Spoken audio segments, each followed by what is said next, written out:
Greetings, everybody. This is sort of a special treat. Just a little kind of on-topic, off-topic video. I am coming to you today from a 2021 Nissan Versa SV, but this one has the automatic, and it also has that digital screen. This one also comes with the blind spot assist.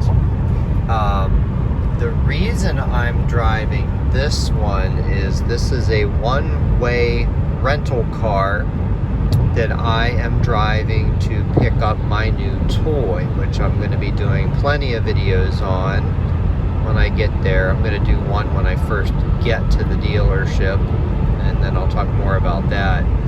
But as an owner of now 4 Nissan Versas with this body style, those of you who have seen my other videos will already know that, but they have all been manual transmission cars, and this one being an automatic, it has quite a few differences in the way it drives. So that being said, one thing I noticed kind of right off the bat, so I've got the cruise set at 78 here, and we're averaging on the highway so far a hair over 40 miles per gallon, which I think is what it says on the Windows sticker.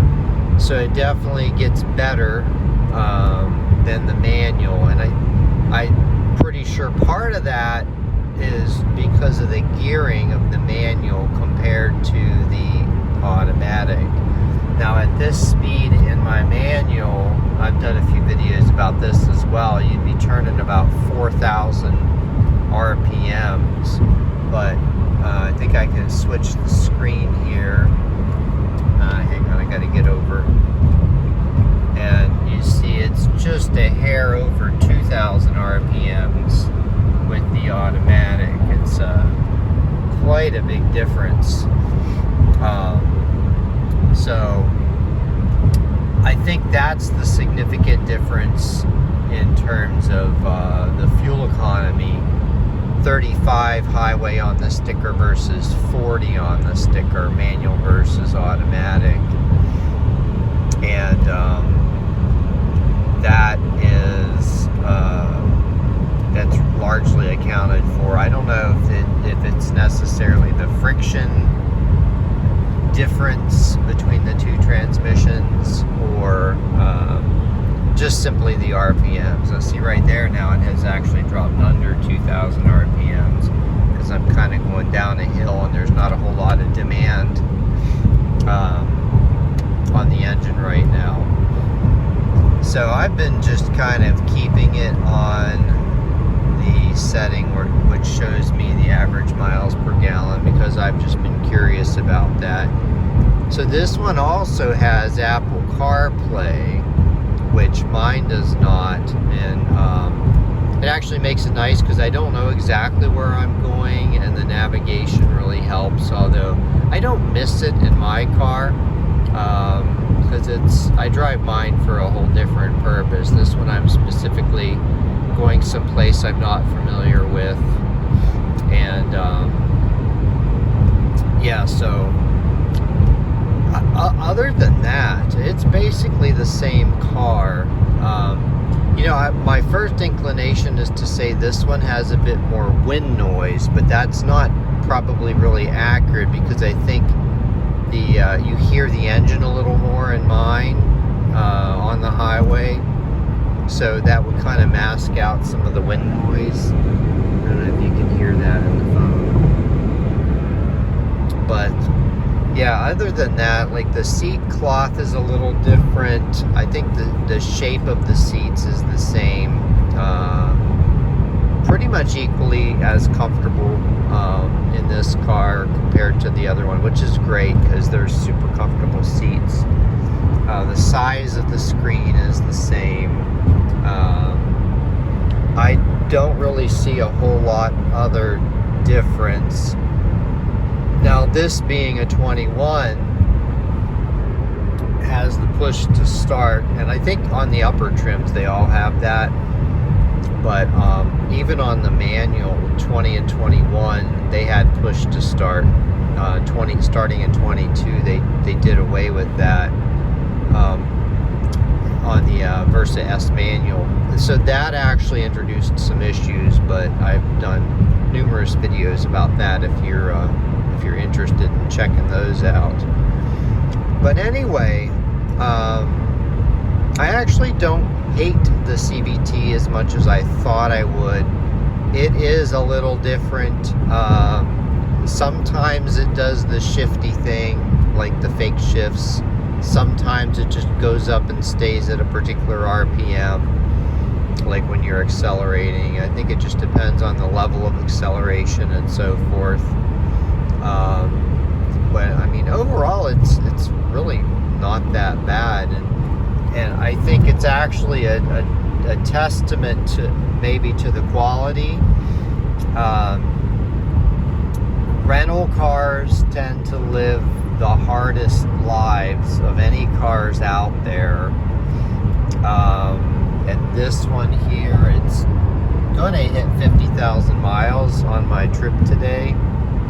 And I mean, it still shifts fine.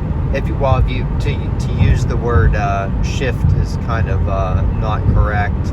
It's not really shifting, but transmission's fine. It does transmission things just fine.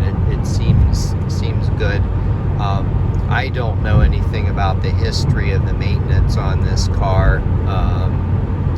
I assume that being a rental car, they take pretty good care of it. But it does show that the next oil change is due at 36,000 miles. So it could potentially have, like, God knows how many miles on the oil. Either that or that was just a different branch that put those stickers there, and the branch it's at now does not. So anyway, yeah, other than all the things I've said about my Versas throughout the years that I've made videos and owned them, other than those general comments, there's not a whole lot more to say. I mean, it's a Versa. But now, having driven one with the CVT, I wouldn't rush out to buy one, but I wouldn't be necessarily opposed to having one if I just didn't feel like shifting, because I mean, as a car, I still really like the Versa. It's one of my favorite cars of all time, and this is compared to some other pretty wild cars I've had.